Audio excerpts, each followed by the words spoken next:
মুসলমান লক্ষ্য করে দেখুন, আমার মহান আল্লাহ রাব্বুল আলামিন গোটা দুনিয়ার সমস্ত মানুষদেরকে উদ্দেশ্য করে বলেন, ও দুনিয়ার মানুষেরা রে, হাসরের ময়দানে এমন একটা অবস্থা হবে, তখন দুনিয়ার সমস্ত মানুষগুলি হাসরের ময়দানে একসাথে দাঁড়াইয়া যাবে।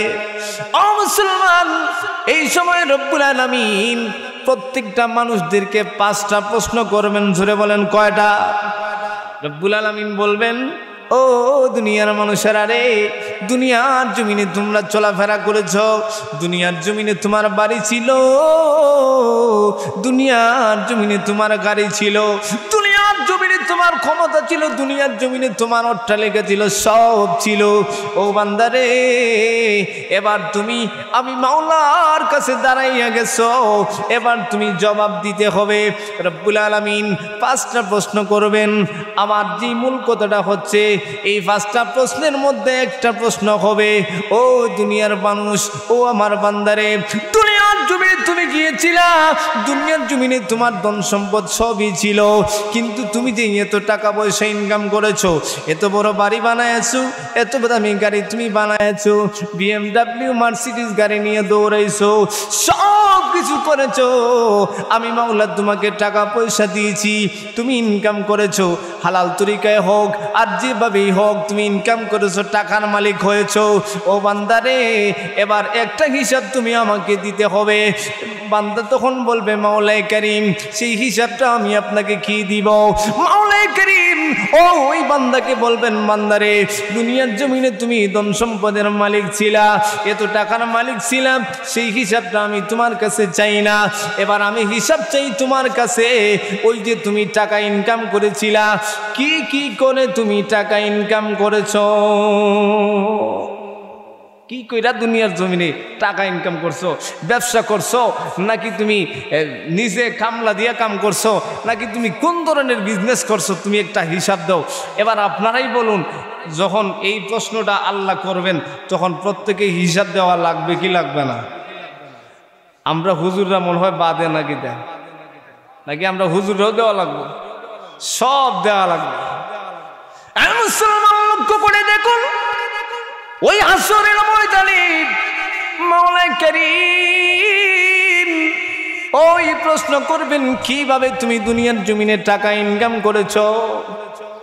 এই জায়গার মধ্যে ও আমার বন্ধু, আপনারা একটু চোখ বন্ধ করে হিসাবটা মিলাইয়া দেখেন। আপনি যেদিন থেকে টাকা ইনকাম করা শুরু করেছেন, ওই দিন থেকে আপনি কিভাবে টাকা ইনকাম করতেছেন? হালাল তরিকায় নাকি হারাম তরিকায় টাকা ইনকাম করেন, নাকি অন্যের হক মেরে খাইয়ে আপনি ইনকাম করেছেন? ওই হিসাবটা যদি দুনিয়ার জমিন থেকে মিলাইয়া না যেতে পারো বান্দা, হাসরের ময়দানে মাওলাই কারিমের সামনে থেকে তুমি বাঁচতে পারবা না, ঠিক কিনা বলে? তাইলে প্রশ্ন, 5টা প্রশ্নের একটা প্রশ্ন হবে, দুনিয়ার জমিনে তুমি কিভাবে তোমার মাল ইনকাম করেছো? একটা হিসাব দিতেই হবে, হিসাব দেওয়া ছাড়া কোনো রক্ষা নাই। 2 নম্বর যেই প্রশ্নটা, এই 1st প্রশ্নের 2 নম্বর যেই প্রশ্ন করবেন, আল্লাহ বলবেন, আচ্ছা ঠিক আছে, তুমি ইনকাম করছো, তুমি এইভাবে তুমি কামলা দিছো, ব্যবসা বাণিজ্য ছিল, তুমি এইভাবে করছো, ইমামতি করছো, মুয়াজ্জিনি করছো, আচ্ছা তোমার এত টাকা সব ছিল, এবার আমার এখন প্রশ্নের জবাব দাও, সেই উপার্জিত সম্পদ তুমি কোন কাজে ব্যয় করেছো? কি কাজে ব্যয় করেছো? মুসলমান লক্ষ্য করে দেখুন, এখন যদি আপনার সম্পদ দুনিয়ার জমিনে যদি মাদ্রাসার মধ্যে লাগাও, হাকালুকি বড় ময়দান জামিয়া মাদ্রাসার এতিমখানায় যদি তুমি দান করো, এবার আপনি বলতে পারবেন, মাওলাই কারীম, আমি হাকালুকি বড় ময়দান মাদ্রাসার মধ্যে বছরে 1 বস্তা চাউল দিছি, মাদ্রাসার একটা ঘর বানায় দিয়েছি, মাদ্রাসার মধ্যে ফ্যান দিয়েছি, মাদ্রাসার ছাত্রদের পোশাক দিয়েছি, মাদ্রাসার উস্তাদদের বেতন দিয়েছি। এইভাবে যদি হিসাব হয়, আমার মাওলাই কারীম বলবে, ও বান্দারে, দুনিয়ার জমিনে তুমি গিয়েছো, আমি মাওলাই কারীম তোমাকে সম্পদ দান করেছি, তুমিও সম্পদশালী হয়েছো, তুমি ভালো কাজের মধ্যে ব্যয় করেছো, মসজিদের মধ্যে দিয়েছো, গরিব সহায় মানুষদেরকে তুমি দান করেছো। ও বান্দারে, আমি মাওলায়ে কারীম খুশি ছিলাম, এই যে সমস্ত জিনিসে দান করেছো আমি মাওলায়ে কারীম খুশি হইয়া তুমি বান্দারে মাফ করে জান্নাতের বাসিন্দা বানায়া দিলা। ওই দিন যদি আল্লাহ তাআলা আমাদেরকে এইভাবে ঘোষণা দেয়, আমরা খুশি থাকবো না বেজার থাকবো?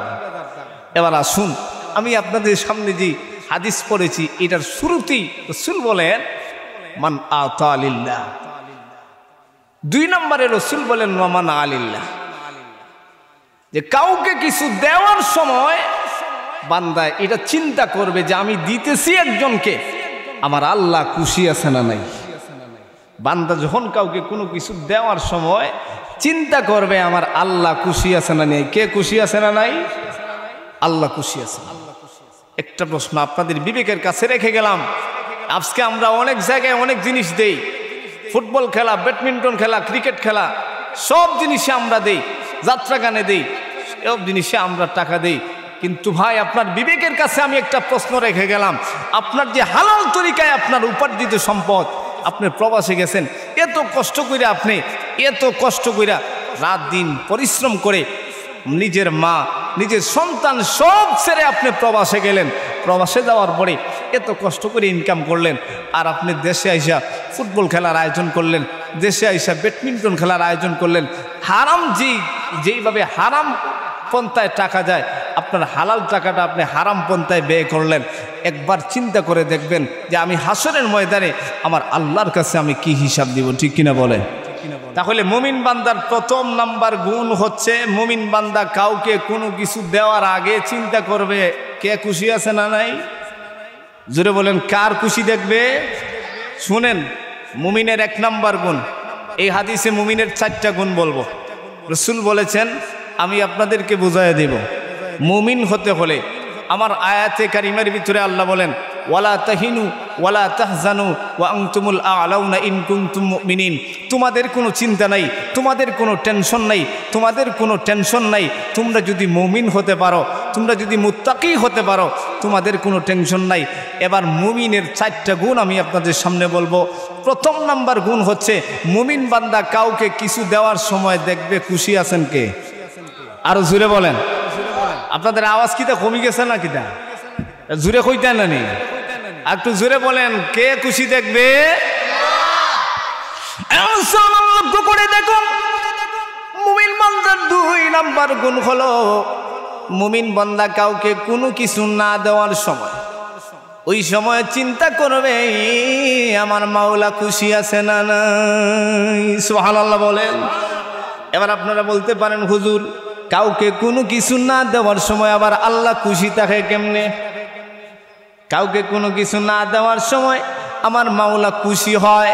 একজন আইসে আপনার কাছে যে ভাই আপনি আমাদেরকে কিছু টাকা দেন, আমরা এই শীতের সময় ওই হাকালুকি হাওরের মাঝখানে আমরা বাউল শিল্পী আইনা গান গাওয়াইমু। কি শিল্পী আইনা? বাউল শিল্পী আইনা গান গাওয়ানো, আপনি আমাদেরকে 50,000 টাকা দেন। এই সময় যদি আপনি না দেন তাহলে খুশিকে, আর দিলে খুশিকে শয়তান। তাইলে আমরা আল্লাহরে খুশি করতে চাই নাকি শয়তানরে খুশি করতে চাই?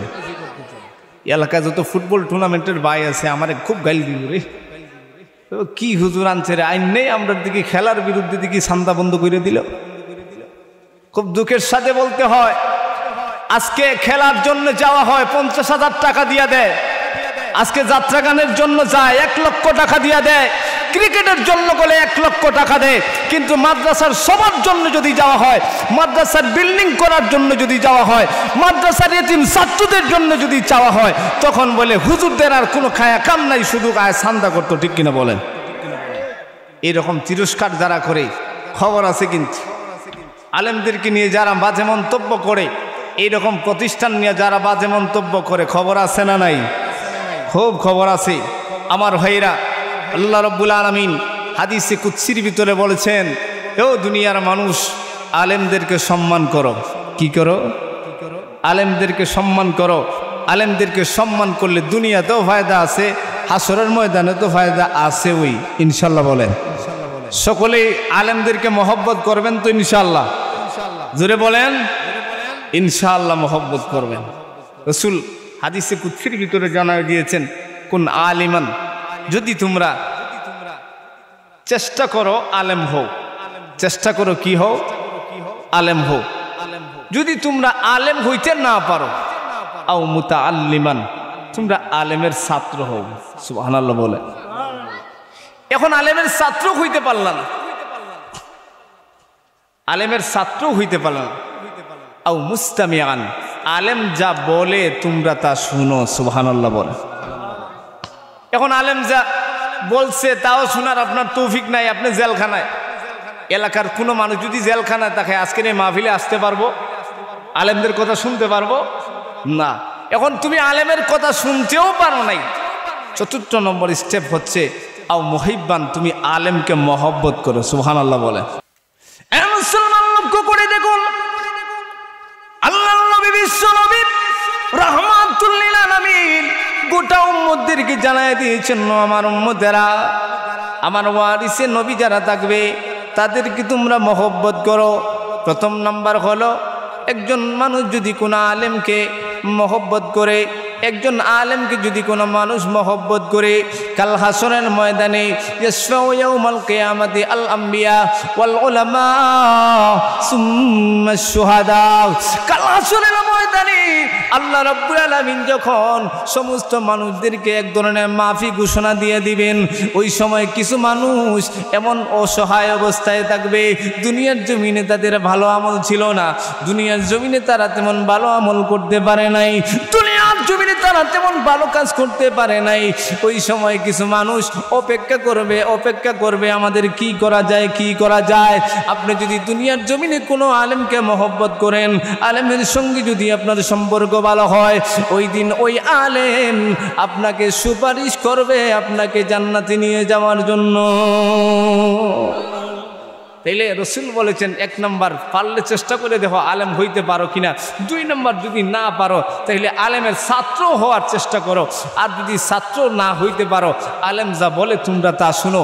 আর যদি না পারো তাইলে আলেমকে মহব্বত করো, কিন্তু ওয়ালা তাকুন খামিসান ফাতাহলিক। যদি তোমরা আলেমকে আলেম হইতে পারো নাই, আলেমের ছাত্র হইতে পারো নাই, আলেম যা বলে তোমরা শুনতে পারো নাই, আলেমকে মহব্বত করতে পারো নাই, কিন্তু যদি আলেমের বিরোধিতা করো তাইলে কিন্তু খবর আছে। ঠিক কিনা বলেন? আমাদের দেশে কিছু মানুষ আছে না যে আলেম দেখতে পারে না? নাই মল হয় নাকি আপনাদের? অভাব নাই। আলেমদেরকে কষ্ট দিবেন না, আলেমদেরকে কষ্ট দিবেন না। আজকে বড় দুঃখের সাথে বলতে হয়, আজকে অনেক আলেম খুব কষ্টের সাথে তারা দিন কাটাচ্ছে, রাত কাটাচ্ছে। আল্লাহ তাআলা তাদেরকে সুস্থ রাখুক, হেফাজত রাখুক, আমিন বলে। তাহলে মুমিন বান্দার 2 নম্বর কোয়ালিটি হচ্ছে, মুমিন বান্দা যখন কাউকে কিছু না দিবে তখন দেখবে আমার কে খুশি আছে। জোরে বলেন, কার খুশি দেখবে? তাহলে কাউকে কিছু দেওয়ার সময় দেখবে আমার আল্লাহ খুশি আছে না নাই, আর না দেওয়ার সময় দেখবে আমার আল্লাহ খুশি আছে না নাই। ঠিক কিনা বলেন? এবার মুমিন বান্দার 3 নম্বর কোয়ালিটি, কয় নম্বর কোয়ালিটি? 3 নম্বর কোয়ালিটি হচ্ছে যে মুমিন বান্দা কাউকে মহব্বত করবে একমাত্র আল্লাহর জন্য। কার জন্য? লক্ষ্য করে দেখুন, মুমিন বান্দার 3 নম্বর গুণ হলো, মুমিন বান্দা কাউকে কিছু মহব্বত করার সময় দেখবে আমার কে খুশি আছে। এখন কাউকে মহব্বত করলে আমরা কার খুশি দেখব? জোরে বলেন, কার খুশি দেখব? আপনারা আমার কথা বুঝেন তো? কাউকে কিছু মহব্বত করার আগে কার খুশি দেখতে হবে। এখন আমি এমন একজন মানুষকে মহব্বত করলাম, যে মানুষকে মহব্বত করলে আমার আল্লাহ বেজার হয়ে গেল, তারে মহব্বত করা যাবে?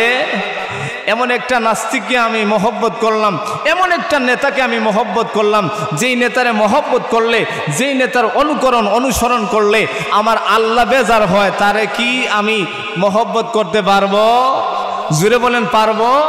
তাহলে মহব্বত কাউকে করতে হলে দেখতে হবে আমার কে খুশি আছে। আপনি যদি এই মাদ্রাসাকে মহব্বত করেন, এই হুজুরদেরকে যদি মহব্বত করেন, এই মাদ্রাসার হুজুরদেরকে মহব্বত করে যদি আপনি এতিমখানায় দান করেন, খুশি হবেন কে? আরো জোরে বলেন, খুশি হবেন কে? তাইলে কাউকে কোন মহব্বত করার সময় খুশি দেখতে হবে কার? এবার আসুন, এরপরে রসুল বলেছেন, যদি তুমি কারো সাথে শত্রুতা রাখো, তাহলে ওই সময় দেখবে আমার আল্লাহ খুশি আছে না নাই, সুবহানাল্লাহ বলেন। এখন শত্রুতা আপনারা কইতে পারেন হুজুর ইসলামে আবার শত্রুতা আছে নাকি? তা কারোর সাথে শত্রুতা রাখতে হইলে দেখতে হবে আল্লাহ খুশি আছে না নাই। আল্লাহ রাব্বুল আলামিন পবিত্র কোরআনে বলেন, ওয়াল্লাযীনা মাআহু আশিদ্দাউ আলাল কুফফার। আল্লাহ বলেন সাহাবায়ে কেরামদের গুণ হলো তারা যখন মুসলমান পরস্পরের ভাই ভাই থাকবে তখন তাদের মহব্বত থাকবে বড় বেশি, আর কাফেরদের বিরুদ্ধে তাদের অবস্থান বড় শক্ত থাকবে। তারা যখন কাফেরদের বিরুদ্ধে লড়াই করবে তখন তাদের অবস্থান বড় শক্ত হবে। তাহলে কাউকে মহব্বত করব আল্লাহর জন্য, আবার কাউকে ঘৃণাও করব কার জন্য? তাহলে মহব্বত করব কার জন্য? আল্লাহর জন্য। চিন্তা করবেন আমি যদি এই মানুষটারে মহব্বত করি, এই মানুষটারে যদি আমি মহব্বত করি তাইলে আমার আল্লাহ খুশি আছে না নাই। চিন্তা করবেন। এই মাত্র 4টা পয়েন্ট আমি আপনাদের মাথায় দিয়ে গেলাম যে কাউকে মহব্বত করার সময় আপনি অবশ্যই দেখতে হবে যে আমার আল্লাহ খুশি আছে না নাই। আর কাউকে যখন ঘৃণা করবেন তখনও দেখবেন আমার আল্লাহ খুশি আছে না নাই। কি খুশি আছে না নাই? আল্লাহ খুশি আছে না নাই। এখন আসুন আমরা যদি এই 4টা গুণ আমাদের মধ্যে থাকে তাহলে আমরা প্রথম এইটা প্রাথমিক গুণ একজন মুমিনের, তাহলে আমরা বুঝতে হবে আমাদের ঈমান আছে, আমরা মুমিন। আর আল্লাহ রাব্বুল আলামিন বলছেন ওয়ালা তাহিনু ওয়ালা তাহজানু ওয়া আনতুমুল আ'লাউনা ইন কুনতুম মুমিনিন। তোমাদের টেনশনের কোনো কারণ নাই, তোমাদের চিন্তার কোনো কারণ নাই। তোমরা যদি মুমিন হও আমি আল্লাহ তোমাদের সাথে আছি, আমি আল্লাহ তোমাদেরকে সফল করব। সুবহানাল্লাহ বলেন। তাহলে আমরা যদি মুমিন হইতে পারি আল্লাহ তাআলা আমাদেরকে একটা জান্নাত দান করবেন। সেই জান্নাতটা কেমন? আল্লাহ রাসূল বলেছেন ইন্নালাকা আশারাতা আমসালিদ দুনিয়া। এই দুনিয়ার মতো 10টা দুনিয়ার সমপরিমাণ একটা জান্নাত আল্লাহ তাআলা একজন সামান্য ঈমানদারকে আল্লাহ তাআলা দান করবেন। আপনারা খুশি না মনে হয়? সুবহানাল্লাহ। আর একটু জোরে বলেন। মুসলমান লক্ষ্য করে দেখুন, একজন সামান্য ঈমানদারকে আল্লাহ রাব্বুল আলামিন জান্নাতের মধ্যে এই রকম 10টা দুনিয়ার সমপরিমাণ জায়গা জান্নাতে দান করবেন। এখন আপনারা বলতে পারেন হুজুর এই 10টা দুনিয়ার সমপরিমাণ জায়গা নিয়ে একজন বান্দা জান্নাতের ভিতরে তো জায়গা দিয়া কি করবে? ও বন্ধুরে, জান্নাতের ভিতরে বান্দার যে চাহিদা থাকবে এটা দুনিয়ার চাহিদা নয়, এটা দুনিয়ার কোনো চাহিদার মতো হবে না। জান্নাতের ভিতরে যে চাহিদা থাকবে সেই চাহিদাটাও থাকবে বড়। জান্নাতের নেয়ামত বড়, জান্নাতের সব কিছু বড়, ঠিক কিনা? জান্নাতের সব কিছু বড়, জান্নাতের নেয়ামত বড়, জান্নাতের হুরপরিরা বড়। এক একজনকে আল্লাহ তাআলা জান্নাতের ভিতরে 70 জন বিবি দান করব। সুবহানাল্লাহ বলেন না সুবহানাল্লাহ। দুনিয়ার জমিনে একজন লইয়াও বড় কষ্ট। অনেকে কইতে পারেন হুজুর এখানে 70 জন বিবি দিয়া কি হবে? অন্য হাদিসের মধ্যে আসছে জান্নাতের ভিতরে প্রত্যেক শুক্রবার একটা বউ বাজার বসবে, আর ওই বউ বাজার থেকেও বউ কিনে নেওয়া যাইব। সুবহানাল্লাহ বলেন। একজন আরেক সঙ্গে জনের লগে কোনো কাজ্জা করতো না, সব ব্যঙ্গা হলো তো দুনিয়ার জমিনে, ঠিক কিনা বলেন? জান্নাতের ভিতরে অসংখ্য অগণিত নিয়ামত আল্লাহ রাব্বুল আলামিন হাদিসে কুদসির মাধ্যমে রাসূলকে জানায়া দিয়েছেন, ও আমার হাবিব, আমার জান্নাতি বান্দা বান্দীদেরকে আমার জান্নাতে এত বেশি নিয়ামত দান করব, সেই বান্দারা কোনোদিন কল্পনাও করছে না। সুবহানাল্লাহ। এত নিয়ামত দান করব, তাইলে সেই জান্নাতে আমরা যাইতে চাই কি চাই না? জুড়ে বলেন, জান্নাতে যাইতে চাই কি চাই না? জুড়ে বলেন, জান্নাতে যাইতে চাই কি চাই না? তাহলে সেই জান্নাতে যাইতে হলে আমাদেরকে কি হওয়া লাগবে? কি হওয়া লাগবে? মুমিন হওয়া লাগবে। বুঝছেন তো আপনারা এবার বিষয়? এবার আমার ভাইরা আসুন, মুমিন যদি কেউ যদি দাবি করে আমি মুমিন, কেউ যদি দাবি করে আমি মুসলমান, তাইলে এই মানুষ কোনোদিন ঘুষ খাবে? জোরে বলেন, এই মানুষ কোনোদিন সুদ খাবে? আমাদের দেশে এমনও মানুষ আছে, অবাক হওয়ার কিছু নাই। সমাজে এমন কিছু মানুষ আছে যে মানুষগুলি খুব বেশি মাতব্বর, সমাজের হিসাবের মানুষ, কিন্তু দেখা যায় তারাও নিচে নিচে সুদের কারবার করে। জোরে বলেন, ঠিক কিনা? এলাকার মধ্যে যে আযাব গজব হয়, সহিহ হাদিস, এলাকার মধ্যে যে আযাবগুলি আছে সেই আযাবগুলি আসে বিশেষ করে এলাকার সুদখোরদের কারণে, ঠিক কিনা বলেন? আল্লাহ তাআলা আমাদের গোটা দেশকে হেফাজত করুন, আমিন বলেন। সুদখোর এখন যদি আপনার টুকাইতে যান, তো সুদখোরের কোনো হিসাব নাই, দেখবেন একবারে নিচের শ্রেণী থেকে একবারে উপরের লেভেল পর্যন্ত শুধু সুদ আর সুদ, ঠিক কিনা বলেন? সব জায়গায় সুদ। একটা আছে চক্র সুদ, আর একটা আছে কাগজে পত্রে একটু সিস্টেম মতো সুদ। সুদ যারা খায়, যারা দুনিয়ার জমিনে সুদের কারবার করে, সুদ দেয়, এদেরকে আল্লাহ রাব্বুল আলামিন কি কঠিন আযাব দিবেন, কি কঠিন আযাব দিবেন।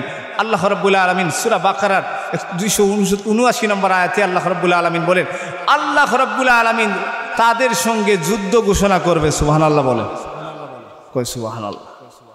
যারা সুদ খায়, আল্লাহ এবং আল্লাহর রাসূলের সাথে তাদের যুদ্ধ। আমার ভাইরা, তাইলে আমরা যদি মুমিন দাবি করি, তাহলে আমাদের মধ্যে মুমিনের গুণ থাকতে হবে। আমরা যদি মুমিন দাবি করি, আমাদের মধ্যে মুমিনের গুণ থাকতে হবে। ইসলামের জন্য আমাদের দরদ থাকতে হবে, মসজিদের জন্য আমাদের দরদ থাকতে হবে, মাদ্রাসার জন্য আমাদের দরদ থাকতে হবে। আর যদি এইগুলির জন্য আমাদের দরদ না থাকে, মুসলমানের কোয়ালিটি না থাকে, তাহলে আপনি আমি তো আল্লাহর কাছে মুমিন হিসেবে দাঁড়াইতে পারবো না। আর যদি মুমিন হিসেবে না দাঁড়াইতে পারি, তাহলে বন্ধু আপনি আমার ঠিকানা হবে জাহান্নাম। খুব কঠিন একটা আযাব হবে, খুব কঠিন একটা অবস্থা হবে জাহান্নামের মধ্যে। আল্লাহ রাব্বুল আলামিন সেই জাহান্নামের মধ্যে যখন বান্দাকে দিবেন, জাহান্নামের মধ্যে খুব কঠিন আযাব, জাহান্নামের মধ্যে খুব কঠিন অবস্থা। কিন্তু আমরা জাহান্নামে যেতে চাই না, আমরা জান্নাতে যেতে চাই। জান্নাতে যাওয়ার জন্য আমাদেরকে মুত্তাকি হতে হবে, আমাদেরকে মুসলমান হতে হবে, ঠিক কিনা বলেন?